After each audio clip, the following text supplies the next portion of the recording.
Okay, so what actually happens in mitral regurgitation. इसमें क्या होता है, जो अपना मिट्रल वेल्व होता है उस मिट्रल वेल्व के जो लीवलेट होती है उसमें कोई डिफेक्ट हो जाता है या फिर अदर कोई एनॉमली हो जाती है जिसकी वजह से हमारा ब्लड जो है वो वापस अपने इंटीरियर एट्रिया में चला जाता है वेंट्रिकल से। ठीक है, इसमें क्या होता है, डिसफंक्शनल वेल्व हो सकते हैं, इसके अलावा रप्चर्ड कॉर्डे टेंडिने हो सकते हैं। कॉर्डे टेंडिने से अपने ये अटैच होता है। ये दो कारण हो सकते हैं जिससे हमें क्या हो सकता है, मिट्रल रिगर्जिटेशन। इसके और भी कारण होते हैं बट मेनली अपना डिसफंक्शनल वेब हो सकता है, वेल्स हो सकते हैं और रप्चर्ड कॉर्डे टेंडिने हो सकते हैं। इसके बाद क्या होता है, इसके कॉजेज में अपना एक्यूट कॉज होता है और क्रॉनिक कॉज होता है। दो अलग तरीके से अपने डिफाइन किया है। ठीक है, तो पहला क्या है अपना एक्यूट कॉज। एक्यूट कॉज में अपना इन्फेक्टिव एंडोकार्डाइटिस आता है, मायोकार्डियल इन्फेक्शन आता है, ब्लड ट्रॉमा आता है, कॉर्डल रप्चर आता है। ये अपने एक्यूट कॉज है, ये बहुत जल्दी से हमें सिम्टम्स देने लग जाते हैं। क्रॉनिक धीरे धीरे कौन सी प्रोग्रेस होती है, इसमें भी दो है, प्राइमरी एंड सेकेंडरी। प्राइमरी में आता है मिट्रल वेल्व प्रोलैप्स, एशकॉफ नोड्यूल्स, जो कि अपने इन्फेक्टिव एंडोकार्डाइटिस में होते हैं वो हील्ड होते हैं। ठीक है, अगर डिसीज प्रेजेंट है तो अपने को एक्यूट सिम्टम्स मिलेंगे, अगर वो हील्ड अपने एशकॉफ नोड्यूल्स है तो वो क्रॉनिक मिट्रल रिगर्जिटेशन कराते हैं। सेकेंडरी में क्या हो जाएगा, इस्चेमिक कार्डियोमायोपैथीज हो सकते हैं, HOCM और HCM। ठीक है, अब इसके बाद इसका आता है अपना क्या होता है, इसमें क्लिनिकल फीचर्स देखते हैं। तो क्लिनिकल फीचर्स में क्या होता है, जो अपना लेफ्ट एट्रिया है वो ब्लड पहले लेफ्ट वेंट्रिकल्स में जाता है, पर चूंकि जो अपना वेल्व है जो अपने हमारे, इसके कारण क्या हुआ, ब्लड लेफ्ट वेंट्रिकल से लेफ्ट एट्रिया में चला गया तो इससे कंजेशन हुआ है हमारे लेफ्ट एट्रिया में। इसके कारण लीक हो जाता है अपना पल्मनरी आर्टरी में। ठीक है, आगे यहाँ पे अपनी पल्मनरी आर्टरी से कनेक्टेड होता है एट्रिया, तो वहाँ पे भी ब्लड अपना लीक हो जाता है जिसके कारण पल्मनरी एडेमा या ऑर्थोपनिया होने लग जाता है। अब चूंकि पल्मनरी एडेमा हुआ है तो इसी से सारे हमारे रेस्पिरेटरी सिम्टम्स निकलने लग जाते हैं, जैसे ऑर्थोपनिया, पैराक्सिस्मल नॉक्टर्नल डिस्निया, है ना, और एक्सर्शनल फटीग होने लग जाता है।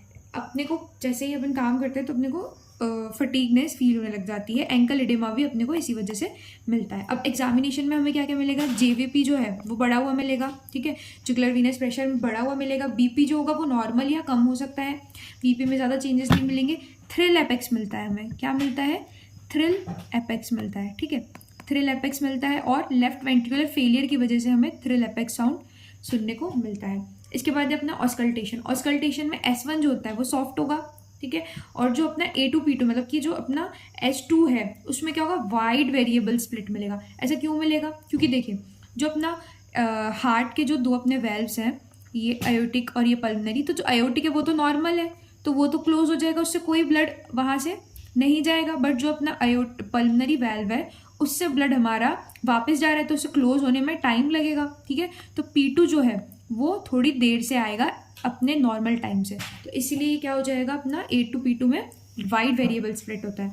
और जो S3 होता है वो हमें हर्ड होगा जो कि क्रॉनिक केसेस में मिलता ही है हमें। इसके बाद है मरमर। मरमर कौन सा मिलेगा, मिड डायस्टोलिक मरमर। अब ये मिड डायस्टोलिक मरमर क्यों मिलता है और इसमें गैलावर्डियन फिनोमेना क्या होता है, एक्जेला में रेडियोडेना, ये समझते हैं अपन। ठीक है, अब यहाँ पे है अपना एक्यूट में क्या होता है, अर्ली सिस्टोलिक होता है। सबसे पहले तो एक्यूट केसेस के, एक्यूट और क्रॉनिक में दो अलग अलग होते हैं। ठीक है, एक्यूट केसेस में क्या होता है अपना जो S1 है, ठीक है, S1 जो है जैसे ही अपना एट्रिया सिस्टोल करता है तो उसके बाद क्या होता है, ब्लड अपना चला जाता है नीचे वेंट्रिकल्स में। फिर उसके बाद अपना डायस्टॉल होता है, जिसका एट्रिया का ही डायस्टॉल होता है। पर चूंकि जब डायस्टॉल हो रहा है तो अपना जो हार्ट है उसमें से ब्लड फ्लो हो रहा है बैकवर्ड में, तो जैसे ही ब्लड अपना दोबारा जाता है एट्रिया में तो वो एक मर्मर प्रोड्यूस करता है, अर्ली सिस्टोलिक मर्मर। ठीक है, ये अपना अर्ली सिस्टोलिक मर्मर हो गया। क्रॉनिक केसेस में क्या होता है, क्रॉनिक केसेस में हमें सिस्टोलिक अर्ली सिस्टोलिक मर्मर तो थोड़ा सा ही मिलता है पर हमें मिड डायस्टोलिक मर्मर मिलने लग जाता है। ठीक है, इसके अंदर हमें गैलावर्डियन फिनोमेना मिलता है। गैलावर्डियन फिनोमेना क्या होता है, ये हमें आगे आयोटिक स्टेनोसिस में भी मिलता है। ये क्या होता है, ये अपने एक्जिला जो होता है बॉडी का, एक्जिला में जो होता है वो उसका रेडिएशन होने लग जाता है हमारे मर्मर का, उसको अपन क्या बोलते हैं, गैलावर्डियन फिनोमेना। ठीक है, अब इसके बाद क्या है हमारे पास वर्कअप, अपन क्या क्या करेंगे इसमें। ठीक है, इसमें हमको क्या क्या करना है, अब इसके वर्कअप में देखते हैं हम क्या करेंगे। ECG देखेंगे, चेस्ट एक्सरे देखेंगे और ट्रांसथोरेसिक इकोकार्डियोग्राफी देखेंगे। सबसे पहले हम ECG में देखेंगे तो हमें P मटेरियल मिलेगा, है ना, यानी कि जो P वेव है वो अपनी बढ़ी हुई मिलेगी अपने को मोर देन 120 मिली सेकेंड से। ठीक है, चेस्ट एक्सरे में क्या होगा, चेस्ट एक्सरे में हमें लेफ्ट एट्रिया बढ़ा हुआ मिलेगा और ये पुश करेगा पुश करता हुआ दिखेगा। लेफ्ट एट्रिया चूंकि डायरेक्ट हो गया तो वो दूसरे स्ट्रक्चर्स को पुश करेगा। राइट एट्रिया क्या होता है, ये डबल एट्रियल शेडो फॉर्म करता है। क्यों?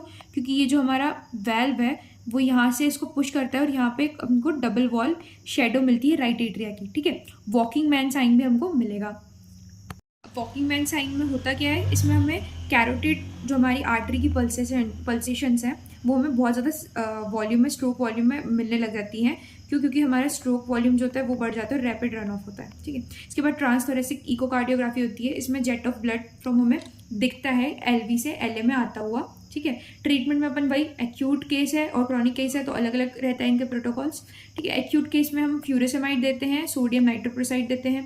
क्रॉनिक केसेस में हम मिट्रल वेल्व रिपेयर करते हैं और मिट्रल वेल्व की रिप्लेसमेंट कर देते हैं, क्योंकि क्रॉनिक है ना, ज़्यादा खराब हो गया हमारा वेल्व तो सीधे हम उसे रिप्लेस कर देंगे। ट्रांसकैथेटर ब्रेस्ट अपैरेटस इसमें यूज़ होता है। तो ये था हमारा पूरा मिट्रल रिगर्जिटेशन कंप्लीट।